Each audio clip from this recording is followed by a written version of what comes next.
ನಮಸ್ಕಾರ, ನೀವು ನೋಡುತ್ತಿರುವುದು ರಾಯಚೂರು ನ್ಯೂಸ್ 007ಗೆ ಸ್ವಾಗತ. ಚೆನ್ನಮ್ಮ ನಿಧನ ತುಂಬಲಾರದ ನಷ್ಟ, ರಾಜ ವೆಂಕಟಪ್ಪ ನಾಯಕ್.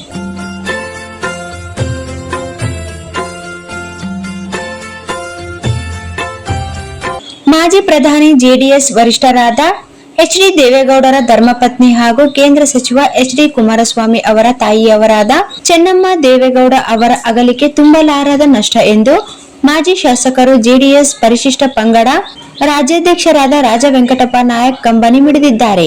ಚೆನ್ನಮ್ಮ ನಿಧನ ಸುದ್ದಿ ತಿಳಿದು ಪತ್ರಿಕೆಯೊಂದಿಗೆ ಮಾತನಾಡಿದ ಅವರು, ಚೆನ್ನಮ್ಮ ಅವರು ಆದರ್ಶ ಗೃಹಿಣಿಯಾಗಿ ಸರಳತೆಯ ಸಾಕಾರ ಮೂರ್ತಿಯಾಗಿದ್ದರು.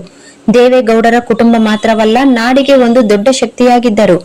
ದೇಶದ ಅತ್ಯುನ್ನತ ರಾಜಕೀಯ ಕುಟುಂಬದ ಭಾಗವಾಗಿದ್ದರು. ಅವರ ನಮ್ರತೆ ಮತ್ತು ಮಮತಾಮಯಿ ಮಾತೃ ಹೃದಯದ ವ್ಯಕ್ತಿತ್ವ ಸರ್ವರಿಗೂ ಮಾದರಿಯಾಗಿತ್ತು. ಚೆನ್ನಮ್ಮ ಅವರ ಅಗಲಿಕೆಯಿಂದ ದೇವೇಗೌಡರ ಕುಟುಂಬ ಹಾಗೂ ಅಭಿಮಾನಿ ಬಳಗಕ್ಕೆ, ಮಹಿಳಾ ಸಮುದಾಯಕ್ಕೆ ತುಂಬಲಾರದ ನಷ್ಟವಾಗಿದೆ.